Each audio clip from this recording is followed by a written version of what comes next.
জুলাই গণঅভ্যুত্থানের দ্বিতীয় বার্ষিকী উদযাপন অনুষ্ঠানে বিশ্ববিদ্যালয়ে তুমুল হট্টগোল ও সংঘর্ষ।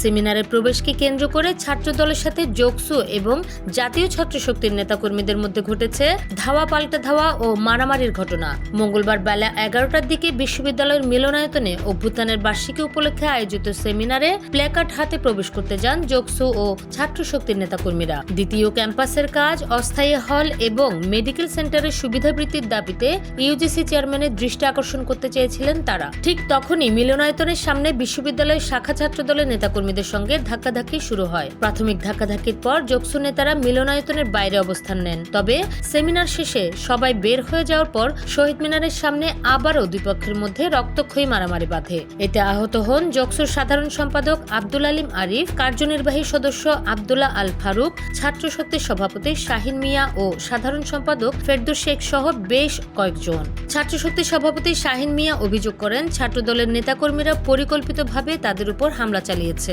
অন্যদিকে জগন্নাথ বিশ্ববিদ্যালয় ছাত্রদলের আহ্বায়ক মেহেদী হাসান হিমেল জানান, ইউজিসি চেয়ারম্যানকে অপমান করার চেষ্টা করেছিল শিবিরের সহযোগী সংগঠনগুলো। তাদের বিনয়ের সঙ্গে সরে যেতে বলা হলে মারামারির সূত্রপাত ঘটে এবং ছাত্রদলেরও অনেকে আহত হন। জুলাই গণঅভ্যুত্থানের স্মরণে আয়োজিত অনুষ্ঠানে এমন সহিংস ঘটনায় চরম ক্ষোভ প্রকাশ করেছেন সাধারণ শিক্ষার্থীরা।